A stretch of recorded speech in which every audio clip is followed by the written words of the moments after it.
Right now on News 4 at 6, Hurricane Maria tears through Puerto Rico. See where the storm is headed and a look at damage it left behind. Plus, deadly quake. Rescue crews in Mexico continue searching for survivors. How a Buffalo restaurant owner is stepping up to help the victims. And a special thank you. How several firefighters were honored for saving a family from a burning home in Lackawanna.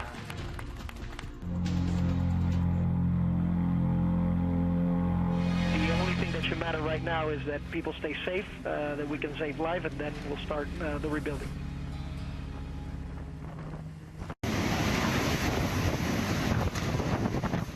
Hurricane Maria roared ashore in Puerto Rico as a Category 4 storm, packing winds of 155 miles an hour.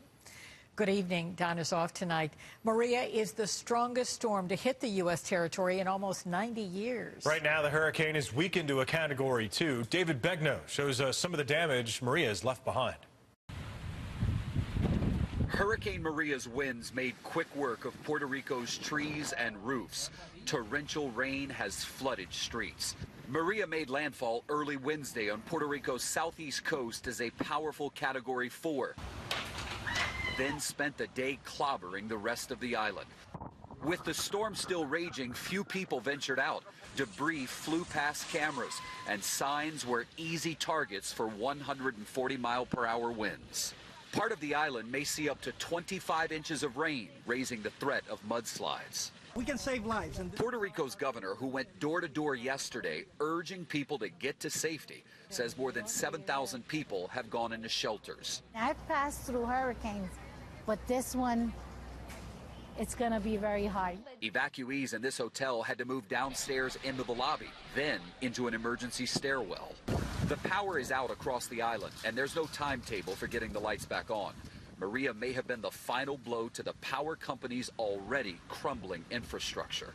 We're getting our first look at the island of Dominica, one of Maria's first stops in the Caribbean. The storm turned deadly there and has knocked out communications to the entire island.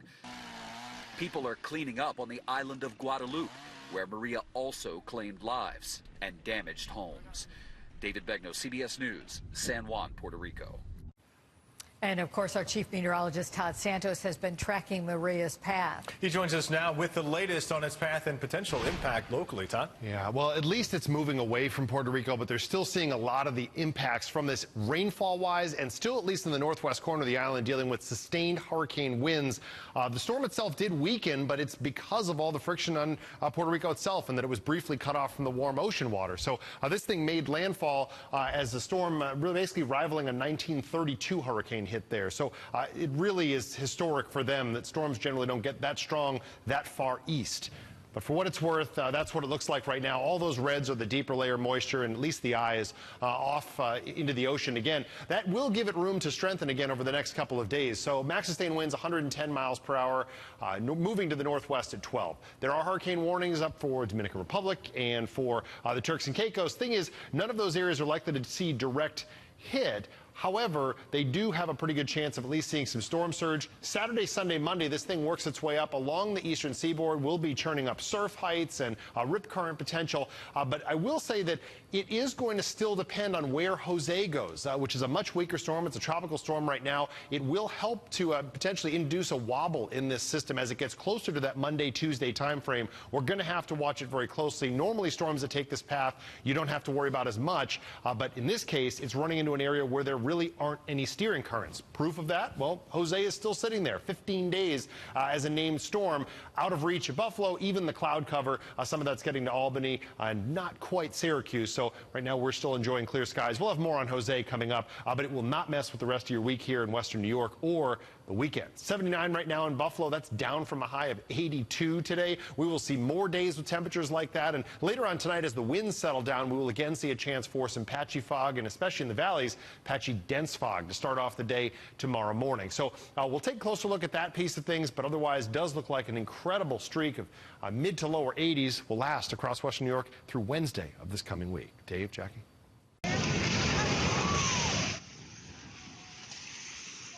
Rescue crews are racing against the clock, searching for survivors after a powerful earthquake shook central Mexico yesterday.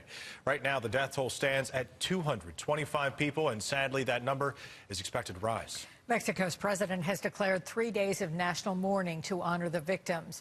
The 7.1 magnitude quake toppled buildings, buckled roadways, and knocked out power to millions.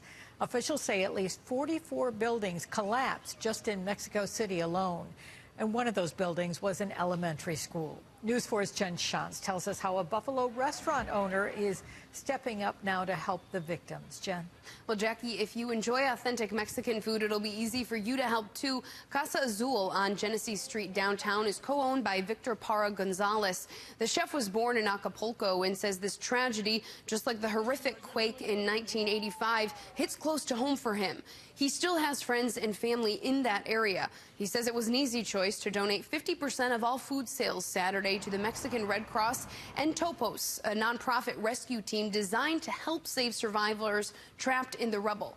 But that's not all. Las Puertas, another one of Parra Gonzalez's restaurants on the west side, will be featuring a unique dish to honor Mexico for 3 days. That's how long the country will spend time mourning, according to Mexico's President Enrique Peña Nieto. He recently announced that. All those sales will be donated, and Las Puertas will match that 50% of Casa Azul's Saturday sales. I have several friends and family that live on the area. Thankfully, everybody has been accounted for and everybody's whole, but nonetheless, it's a really tremendous disaster. Especially with everything going on in the world, not just the earthquake, but the hurricanes. Unfortunately, there's a lot of people in need right now, and it's our job to step up, being the fortunate ones who haven't been really devastated in our area, and try and help those in need. All the information on how you can help support this cause can be found on our website, WIVB.com. And if you're looking for another way to help, the U.S. Agency for International Development suggests donating cash to aid groups on the ground in disaster zones. Those can be found on our website as well. Live in the studio tonight, Jen Shantz, News 4 at 6. Dave and Jackie. Thank you, Jen. Anthony Mason will have the latest on the search for survivors and Hurricane Maria next on the CBS Evening News.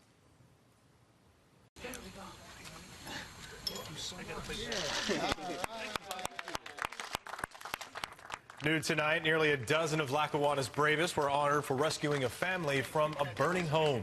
Now, authorities say someone started that blaze back in April. An $11,000 reward is being offered for information leading to an arrest.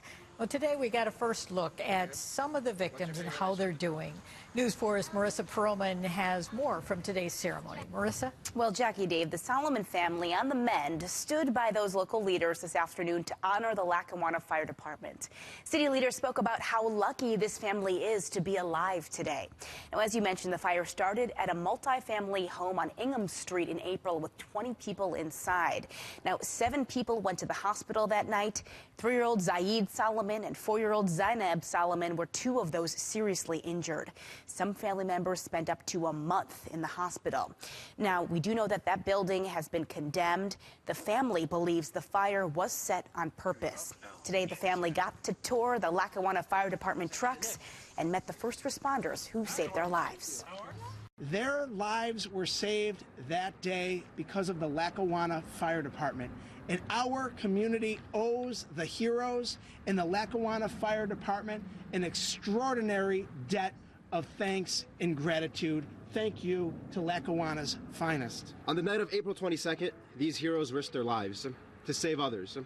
An amazing crew of 11 firemen battled an intense fire, working hand in hand.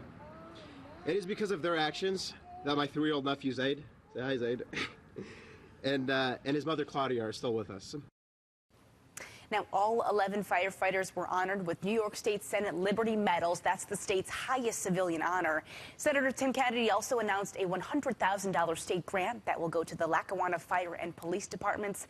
They say they'll use that money to buy upgraded vehicles for both departments. Live in the studio tonight, Marissa Perlman, News 4 at 6. Elsewhere tonight, New York State is cracking down on zombie properties. Big banks and mortgage companies can be fined hundreds of dollars if they don't keep up their foreclosed properties. News 4's Al Vaughters has all the details tonight. Al? Dave and Jackie, a new state law, the Foreclosure Relief Act, took effect last December, and the State Department of Financial Services has now come up with an enforcement mechanism to hold delinquent banks and mortgage servicers responsible. Now, the whole point is for banks that foreclose on mortgages to take control of the property and be a good neighbor. That's because banks have not been good neighbors after foreclosing, and we found that to be the case in poor neighborhoods, middle-class neighborhoods, and even in some upscale suburbs. The bank forecloses, the homeowners vacate the property, then the bank neglects to follow through and take control of the property, leading to a zombie home. Neighbors often do battle with the banks to prevent the zombies from leading to neighborhood blight. And lawmakers like State Assemblyman Michael Kearns have initiated Shame the Banks campaigns. Prior to the new law, they were only responsible for maintaining the outside. Now the mortgagees and the service providers have to provide care and maintenance for the inside of the property. But the other thing we want to tell the banks is they can't cut and run. They can't discharge the mortgage and say, well, this isn't our problem anymore. They have a responsibility to be good neighbors to our community. Now, banks that don't comply with the new law can be fined by the local government up to $500 a day or by the State Department of Financial Services. But DFS holds the real hammer. They can take more serious action against any bank that refuses to comply, including canceling their charter. Al Waters, News 4 at 6. Thank you, Al. Still to come, making history in the Queen City when the USS Little Rock will be commissioned and how the Buffalo Naval Park is preparing. The Slippery Skillet, now open on Robinson Road, a half-mile east of Transit, Lockport. Can the Bills' offense bounce back against a tough Broncos D? That Broncos secondary known as the no-fly zone. Are the Bills building one of their own? Buffalo Kickoff Live, presented by Aspen Dental, Sunday morning at 11:30 right here on Channel 4. Most important when buying a new Chrysler, Jeep, Dodge, or Ram? Value. Great value and more at West Hurd during the Jeep Celebration event and Ram Power Days. Lease a new 2018 Jeep Cherokee Latitude Plus 4x4, just $259 per month on a true sign and drive lease. $259 sign and drive. Or a true sign and drive lease on a new 2017 Ram 1500 Quad Cab Express 4x4 is just $239 a month. $239. Every year, 1 in 5 people get the flu. To soothe your throat. Thank you. It's uncomfortable, it's miserable, Get some rest, Amy. It's pretty awful, and it spreads pretty quickly. This will help loosen up that stuff in your chest. So get your flu shot at Rite Aid. Maria? Tom? I'm here for my flu shot. Excellent. No appointment is necessary, so you can get yours whenever it's convenient, like Tom. See me well, or see me later. Put your health in certified hands.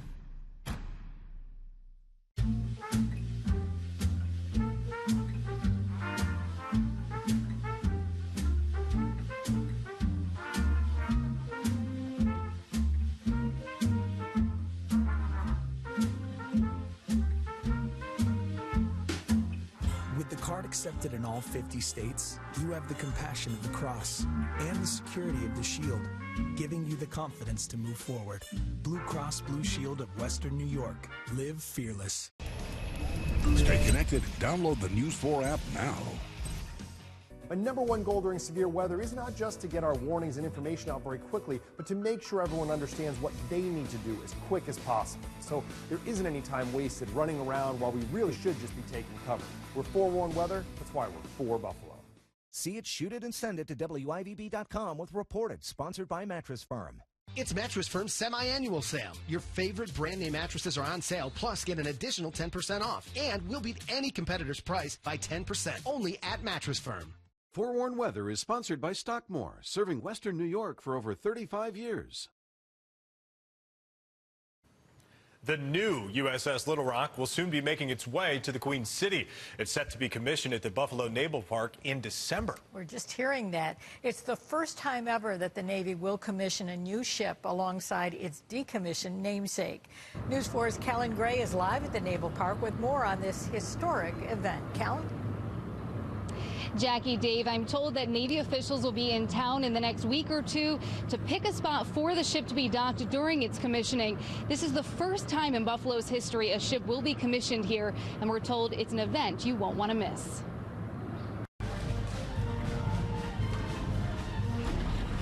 as Buffalo anxiously awaits the arrival of the USS Little Rock. In Marinette, Wisconsin, the ship has completed its required tests and is just about ready to head here. Is what they call the onboarding, and that's where the crew will actually move on the ship. The ship will then be their home. The chairman of Buffalo's commissioning committee, Maurice Nalon, will witness the ceremony there next week. He says then, over the next few months, frankly, the crew has to get accustomed to the ship. And it's the needs of the Navy. Now, the Navy does want to get the ship out into what we call blue water, or out into the ocean, before the end of the year. The commissioning is set to happen in mid-December. It will be the first time in the Navy's 242-year history a ship will be commissioned alongside its namesake. The pivotal moment of the ceremony is led by the ship's sponsor. So when Janae Bonner stands up to the mic and says, "Commander Peters, bring the ship to life," at that moment, the symbolism is that the ship stops being a piece of metal that was owned by Lockheed Martin and becomes an actual part of the fleet of the United States Navy. It will have a crew of about 70, considerably less than the 1,400-person crew that served on the original USS Little Rock. And the week of the commissioning, he says, will be like Fleet Week, with sailors walking around the city and a week of special events. This will be a unique Buffalo event, and it will be one that we will remember for the ages. The ship will head to right outside of Jacksonville, where it will be docked. You can get free tickets to the commissioning here in Buffalo. I have links to that on my social media pages. And I do want to quickly mention a fun fact. There will be a chicken wing named after this ship. There's a competition in Wisconsin during the ceremonies there next week. Reporting live from the Naval Park, Callan Gray, News 4. What? In chicken wing for everything. They're going to name a chicken wing after the Little Rock? Is that what I heard there? Apparently. Also very neat to understand all the details that go into that commissioning. What a ceremony that is going to be in December. When they say bring this ship to life. Wow. It's really going to be an event. We're excited about it. Not so excited about the fact it'll be in mid-December. I know. Couldn't it just be this weekend when it's going to be 80-plus degrees? You want to be down near the water. Also, very much worth checking out on YouTube some of the footage of some of the sister ships. Really impressive when they're under motion. Looking out at Lake Erie, one thing that came to mind as we looked at this streak of beautiful temperatures, the only people that may not end up liking this would be the sailors, because we're under high pressure. There's pretty much no breeze. There's a little bit, some small ripples out there. That's really about it. Most days, the rest of this week, we're talking 3 to 6 miles per hour at best. Marine forecast for tomorrow, for the most part, we're calling it light and variable, so still pretty much water ski conditions. But I will say Lake Ontario may have the better chance in a tomorrow afternoon to get a little window of northeast around 3 to 6 miles per hour. That's about it. Otherwise, it's fishing conditions, water ski, whatever you want to call it. It does look nice for all that. All the wind in our region is pretty much contained closer towards Jose. So high pressure, and that's generally this huge ridge over Jose as well, and it's allowing it to continue to spin here. But the core of this system is still moving out over cooler water, mainly in the upper 70s right now. So while Boston and actually areas southeast in the Cape Cod area and Nantucket, Martha's Vineyard getting into some of the rain, really, the system, for the most part, is still moving away from land. Northeast at 8 miles per hour, sustained winds at 70 miles per hour. It's a tropical storm. And while it is still expected to kind of double back and work its way back toward the coastline, it is expected to continue weakening. And that's a big key piece of this. So say you're heading to New York City this weekend, or even the Jersey Shore into early next week. I'm just pretending like it's still summer and we're all going on these week-long vacations. But you get into that Friday, Saturday, Sunday time frame. It is likely to move back toward the coastline, but at this point, still not quite near land. And as it gets closer, I mean, the winds are not as much of an issue. The rainfall could still be posing some problems into early next week across, say, Long Island, New York City, and even in New Jersey. But for the most part, the biggest impact that system is likely to have, aside from beach erosion and some high surf in the short term, would be it'll help to redirect Maria. And that's what we're going to have to really keep a close eye on in the next week. Outer edges of it, we're just seeing sunshine. And that's what we're going to find for the next few days. I want to show the winds again, mainly because as the winds settle down tonight and end up likely mirroring Dunkirk there with pretty much calm conditions, we're going to again set up the scenario for some fog. While these numbers may drop a little bit over the next few hours, we're still talking around the 60-degree mark in Buffalo and dew points into, say, the upper 50s down in the southern tier. So as temperatures cool down, we will end up with some fog across a number of those areas, but also even interior portions just outside of the city probably have a pretty good chance as well. Even get out towards Alden or Holland and just picking random areas that are outside of all the pavement we have around Buffalo. But 79 right now, Very nice afternoon, early evening. And I just wanted to show this more for the early morning hours. 1 a.m. still in the mid to lower 60s, truly feeling like the middle of summer. And you start off the day tomorrow. While there will be a few of these cooler spots, I'm using this more to show you that these are the areas will probably have the better chance to find some patchy fog, if not patchy dense fog, for that early morning commute. So temperatures, again, for Buffalo only back around the 60-degree mark, but cooler, especially into some of the valleys. Tomorrow, a lot of sunshine, a few thin clouds. That's really about it. Record temperatures, we're going to be coming in within a couple degrees. And it's not out of the question between now and this coming Wednesday, we may actually be able to at least tie a record. But for the most part, we're within a couple degrees of records right through even Sunday and early next week. We'll keep this going right now until Wednesday. So tomorrow, I hate to say this, but tomorrow we're going to introduce one more day to the 7-day forecast, and that'll be Thursday of next week, where we have to start thinking about at least our next chance for rain showers. Until then, well, just keep watering those gardens. Jackie? We are. Thank you, Todd. Well, the Buffalo City Mission is celebrating a major milestone. The mission has been helping people in need for a full century. The doors first opened in July of 1917, and the work is far from over. Officials say last year volunteers served more than 170,000 meals. The mission is launching its annual fall campaign and needs help raising more than $2 million between October and December. You can find a link to the Buffalo City Mission with more information on our website, WIVB.com. Well, straight ahead, can LaShawn McCoy and the Bills' running attack get back on track? Sports is next.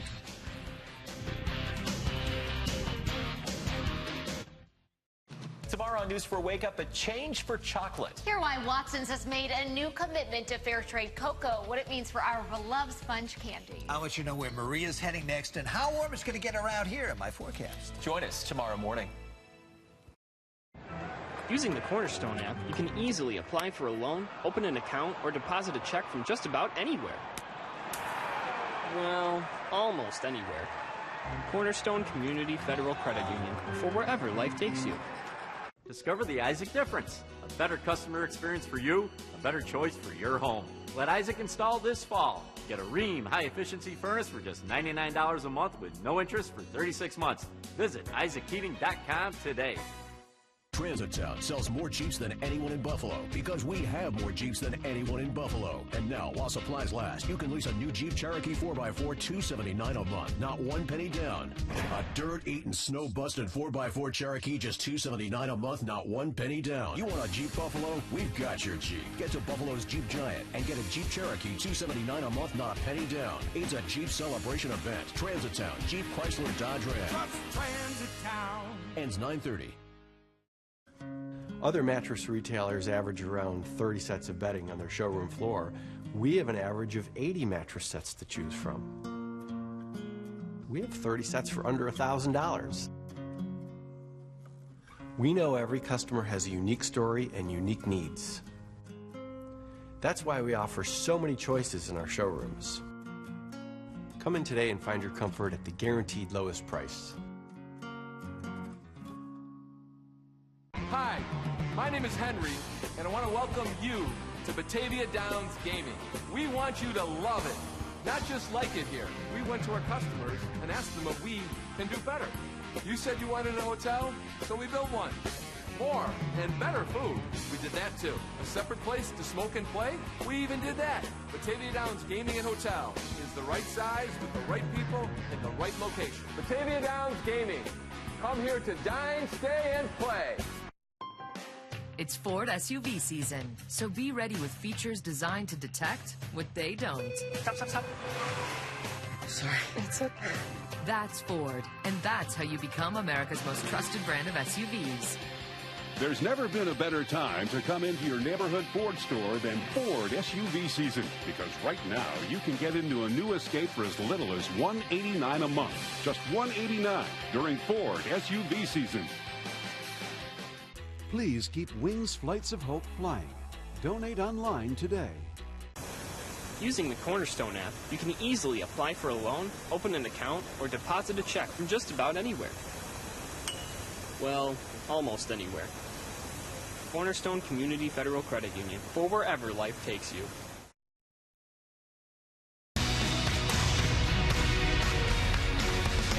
The Bills could be without starting defensive tackle Marcel Darius for Sunday's game. Darius didn't practice today, dealing with an ankle issue. He had a brace on his foot. Head coach Sean McDermott said he's concerned about Marcel's ability to play this weekend. I believe the bigger issue is Cordy Glenn's injury. Cordy didn't practice today either. The starting left tackle dealing with a foot injury. LaShawn McCoy had a rest day. The running attack really struggled against the Panthers, and it won't get any easier this Sunday. The Broncos allow 52 yards per game on the ground. That's the third best in the NFL. They do a good job of swarming to the football, and they're stout up front, obviously, with 58 and what he does and what he brings to the table. He can wreck a game plan. So we've got to be aware of where he is and then, make sure we control the line of scrimmage. They're good defense. They really are. You can't take nothing from that group. They play well together. They even added some pieces to make them better. All the names that you already know. They play well. They cover well. And when you got guys that can cover, you can add more guys in the box. That's how it works. But every game in the NFL is a challenge. It really is. And myself and my teammates, we look forward to going against them. I really do. All right, on the other side of the ball, Broncos quarterback Trevor Siemian lit up the Cowboys with 4 touchdown passes last Sunday. The Bills' defensive back, they haven't allowed a passing touchdown this season, but Siemian and Denver's offense will be their toughest test yet. He's got a well-established supporting cast around him, in particular the skilled players, the receivers, the backs. So he does a good job of keeping them in third and manageable situations and being smart with what he does with the football. So I think, like you said, he leads the league in touchdown passes at this point. Good player. We've got a show coming up for you on Sunday. Join me, Nick Filipowski, and WGR 550's Sal Capaccio for a preview of Sunday's game. Buffalo kickoff live from 11:30 a.m. until noon, leading you right up to the NFL Today on CBS and then the Bills game. Jack Eichel and Jason Pominville were a two-man show last night in the Sabres preseason win over Pittsburgh. Eichel finished with 3 points. He had a pair of assists. Both resulted in Jason Pominville goals. He's a smart player, he's really easy to play with. He communicates on the bench, communicates in practice. We're obviously still getting used to each other, and, you see his hands around the net. He's, the reason he scores as many goals as he has in this league, and he's been playing, as long as he has. So, really smart player, and, we'll just continue to build chemistry. All right, the Sabres' next preseason game is Friday in Toronto. We talked a little bit about Denver quarterback Trevor Siemian right there. He's been really good the first 2 weeks of the season, but both of those have been road games. We'll see how he responds playing at his. Both of them have been home games. Now he goes to the road. We'll see how he responds playing in front of the Buffalo Bills fans.